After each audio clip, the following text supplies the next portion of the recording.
வணக்கங்க. நான் உங்கள் ஜோதிடர் ஸ்ரீ சக்ரா பாலாஜி பேசுகிறேன். இன்று கன்னி ராசி, நீங்கள் எதை செய்தால் உங்களுக்கு மிகப்பெரிய நன்மை பெரும் வளர்ச்சி வரும் என்பது தான் இன்னைக்கு உங்களுக்கு சொல்ல போகிறேன்.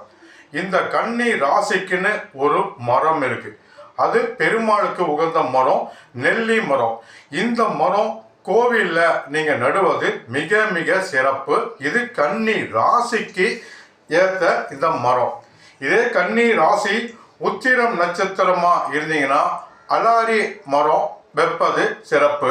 இதே கன்னி ராசி அஸ்தம் நட்சத்திரமா இருந்தா வேளம் மரம் வைப்பது மிக மிக சிறப்பு. இதே கன்னி ராசி சித்திரை நட்சத்திரமா இருந்தா வில்வ மரம் நடுவது சிறப்பு. இவை அனைத்தும் கோவிலில் வைக்கிறது மிக மிக சிறப்பு. கோவிலில் வைப்பது மட்டும் இல்லை, அந்த கோவிலில் சிறப்பாக தினமும் தண்ணி ஊற்றி நல்லபடியாக பார்த்துக்கணும்.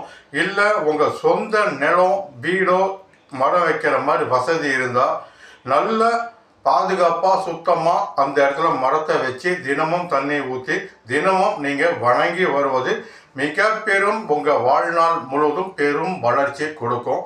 அது மட்டும் இல்லாமல் புதன்கிழமை 1 to 2 மதியம், காலை 6 to 7 இது புதன் போற இந்த நேரத்தில் இந்த மரத்தை நீங்கள் தீபம் ஏற்றி சுற்றி வருவது மிக மிக பெரும் வளர்ச்சி கொடுக்கும்.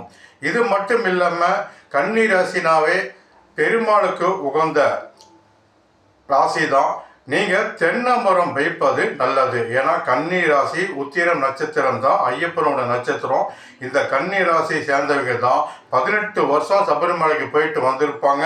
தென்னை மரம் சபரிமலையில் அதிகம் வச்சிருப்பாங்க. இவங்க தான் அதிகமாக இருப்பாங்க. எனவே நீங்கள் தென்னை மரமும் நீங்கள் உங்கள் வீட்டில் வைப்பதோ கோயிலில் வைப்பது மிக மிக சிறப்பு. இந்த மரங்கள் வளர வளர உங்கள் வாழ்க்கை தன்மை மிகப்பெரிய வளர்ச்சி வரும். அது மட்டும் இல்லாமல் புதன்கிழமை பெருமாள் கோயிலுக்கு பாசிப்பயிறு தானியமும் துளசி மாலை வில்வ இலை மகாலட்சுமிக்கு சாத்துவது மிக பெரும் வளர்ச்சி உங்கள் கன்னி ராசியை சேர்ந்த உங்களுக்கு பெரிய நன்மை உண்டாக்கி நல்லது பெரிய அளவு வருவது நீங்கள் பார்க்கலாம். இந்த மரம் வளர வளர உங்கள் வாழ்க்கை தன்மை பெரும் அளவு நல்ல நிலையில் வளருவீங்க, நிச்சயமாக உயர்வீங்க. வணக்கம். உங்கள் ஜோதிடர் ஸ்ரீ சக்ரா பாலாஜ் சேனலிருந்து ஸ்ரீ சக்ரா பாலாஜ்.